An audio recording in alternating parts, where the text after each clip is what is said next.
What's up guys? So what I'm gonna be going over in this video is how to get better at sales calls for real estate, cold calling, sales calls with sellers, etc. That's a big question that we get asked a lot of the time. We've closed over 750 land wholesaling deals over the past 3 years now. So I think we're pretty in tune with what to say on the phone with the sellers and stuff like that. So I'm gonna be going over the 5 biggest things to get better at this, right? Because a lot of people are scared of making calls, stuff like that. So I'm gonna give you guys the biggest tips that I have to get better at this, right? And the first one is going to be to actually know what you're doing, right? And my biggest piece of advice, number 2, is gonna be to just get in the field and start making the calls, right? But number 1 is you need to know what you're gonna offer these people, right? So you can't just call them and be like, oh, I think I can get you 15 to 20, but I'm not really sure. So number 1 is you have to know what you're gonna offer these people. The easiest way to know what you're gonna offer these people that I've seen that works pretty well is just going on Redfin, looking up the property. There's a Redfin estimate, offer them half of the Redfin estimate, right? If you do that, you're usually pretty comfortable, right? And a big thing with this is to just be confident with your offers, right? So big thing I've always told my sales team, my acquisition guys, is never be like, hey, I can give you 18 to 20,000, right? Like you have to be direct with it. I'll give you $19,250 and I can close in 3 weeks, right? That confidence you exert and knowing that it's an exact number is going to mean so much more to these sellers and get them to sign the contract so much more of the time,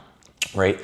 The next thing, so you already know what you're going to offer, is to do it more, right? So you have to just practice. It's like anything in life, the more that you do it, you're going to get better at it, right? And I have people all the time come to me and they say, hey, I made cold calls yesterday, I didn't make a deal.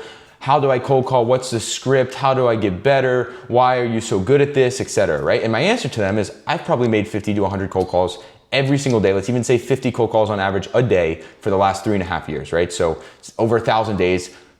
I've made 50,000 cold calls. You've made 11. Who do you think is going to be better, right? So my point is the more cold calls you make, the better you're going to get at it, as with anything, right? So don't be upset if you mess up in the beginning, stuff like that, but there are ways that you can improve quicker and you can expedite that process. And that is going to be to self-analyze. And I think this is a big thing that a lot of people mess up, is a lot of people are so focused on other people and criticism of others, but you can see what you're doing wrong so easily if you just focus on it, right? So big thing that I've always done with my sales reps that I do with myself, and I do it to this day, right, is I self-analyze. So what does that mean? Is if I'm making cold calls, right, I might take my computer, so I'm making the call on my phone, I'll put it on speaker, and I'll record myself every time someone picks up the phone, not when it's ringing.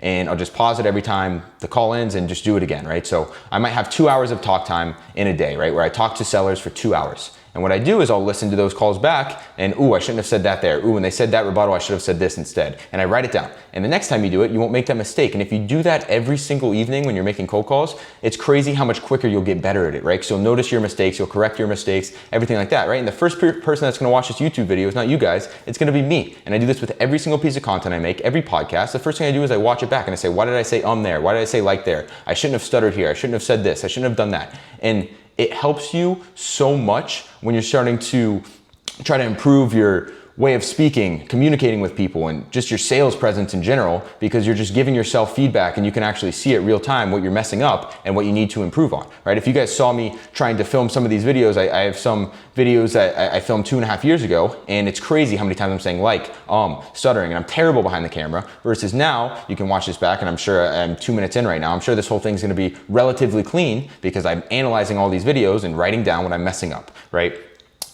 Next thing is you get them on the phone, you know what you're gonna offer, you're starting to make your cold calls, you have to build a relationship with them. And so many times people just straight call, hey, I'll give you $5,000, hey, I'll give you $10,000, hey, I'll give you $50,000. 90% of the phone call is not about the house, the land, the property itself. It's about building a relationship with these people, right? If they're from Michigan and you have a cousin from Michigan, oh, no way, you're from Michigan. My cousin's from Michigan. We used to go to the lakes all the time, take the boat out, etc., right? And you're just building a relationship. So it's not just Jackson, the 19th wholesaler that's called me this month. It's Jackson, his cousin lives in Michigan. We talked about this. We talked about my grandkid's soccer game, etc., right? So build a relationship with these people. You have to give these people a reason to want to sell to you, right? By being a likable person, by being friendly. A lot of these people, again, like a lot of the people that we're doing these deals with don't speak to people that often, right? So when they get the chance to talk to you, some of these people just want to talk about life for 30 minutes, right? And that could be the difference in making a deal and not making a deal, is this person liking you, right? So once you get them on the phone, build a relationship with you so that they like you, they trust you, and they want to sell to you, right? Like all things considered, if the price is right, if you agree on terms, they will sell to you because they like you, right? So that's the first and biggest thing, is building this rapport with the seller, right? And you don't know how many times I've had a seller come back 18 months later, 2 years later. I could call a seller from 3 years ago that I haven't spoken to. Oh, Jackson, how you doing, right? Because they save my number, they remember me, they remember our conversation, and giving them something to remember on these conversations will help you guys so much in the long run, right? So that's the first thing, right? You want to get these sellers to trust you. The next thing is you need to show these sellers that you know more about their property than they do. And again, this comes with the first thing I said, with the volume, right?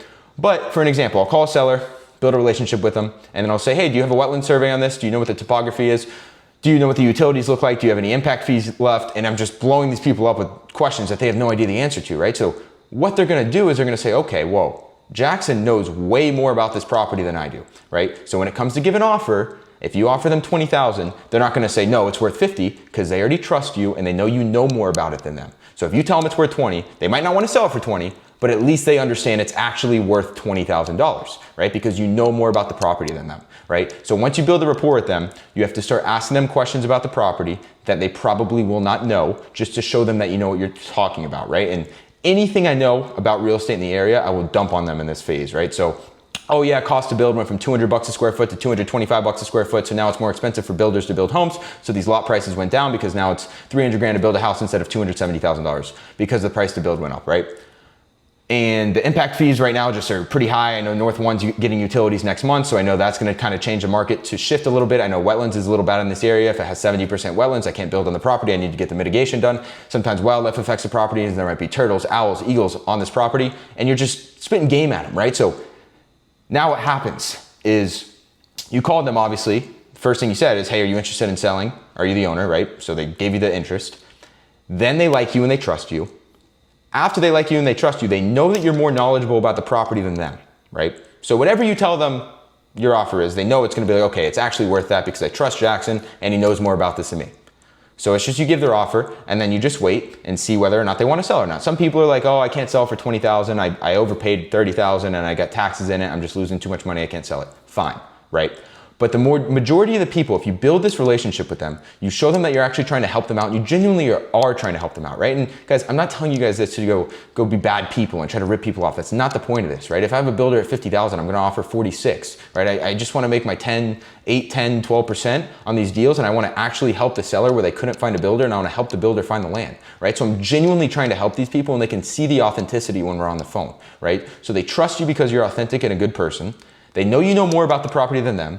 Then you give their offer to them, right? And a lot of the times, like, there's no real way around this. Like, sometimes people just need a week to think about it. They need to talk to their wife. They need something, right? Like, but if you are memorable and they remember you, they will come back around, right? Another big thing, right? When you are cold calling, you start making these dials. Let's say you're doing, you can talk to 100 people a day, which means maybe you call 200 people and half of them pick up. You have 100 people that don't answer, right? So the cadence when you're making these calls is gonna be, you want to double dial, maybe even a good lead triple dial. So it means if they don't answer the first time, call them again, because a lot of people are on do not disturb, etc.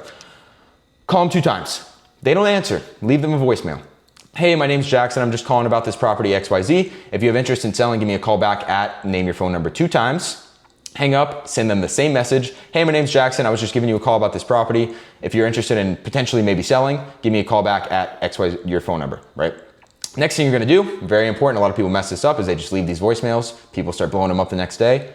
Save their contact, right? Save their contact as their first name, their property address, and the offer you are going to give them, right? So if there's a property in Lehigh Acres, maybe it's, his name's John. As I leave the voicemail, I put John 1234 Irving Avenue, Lehigh Acres, right? 15K. Right? So now I know when they call back the next day and I'm at the gym, oh, hey, what's up, John? How you doing? I was just calling about 123 Irving Avenue in Lehigh Acres, and I'm interested in purchasing it, and I can give you $15,000 plus all closing costs, right? Same thing, confident, direct offer. I know what I'm talking about because I saved their contact, right? So when you're leaving these voicemails, save their contact. Big thing too is when you're building that relationship with them in the beginning of the call, make sure they're saving your phone number, right? Because it's a very important thing that they save your phone number, because when the time comes to sell, these people that are gonna be these deals, a lot of the time is they need to make a truck payment, they need to make a credit card payment, they need to send their mom to rehab, they have this hospital bill.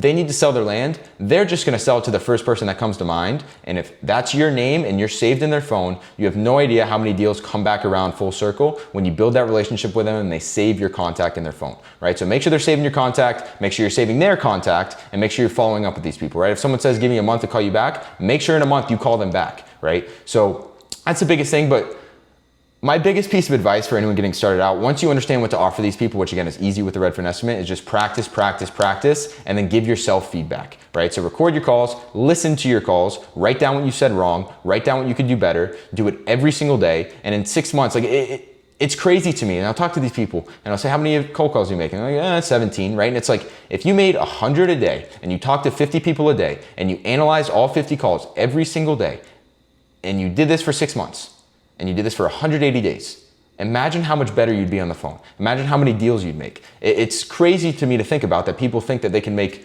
3,000 calls a month and not make one deal, right? So that's the biggest thing, is just doing the volume play with this, getting better at it, analyzing yourself as you go, building a relationship with these sellers, and then also building that trust by showing them that you know about the properties. And you will know about these properties through other agents in the area, through builders, through volume from other sellers, and any piece of knowledge that you get on the area, just write it down, right? Some areas have impact fees, some areas have topography, wetlands, environmental issues, and this is just land, right? Permitting issues, anything A to Z, that power lines, main roads, anything that could affect the value of the property will go into it, right? But that's all I got for cold calling. I know it's a big thing that a lot of people ask for. Maybe I'll even post some of good cold calls on the YouTube. Make sure to like, subscribe. If you want to get us at Instagram, I'll go ahead and pop those up as well. But thanks, everybody. Have a good day.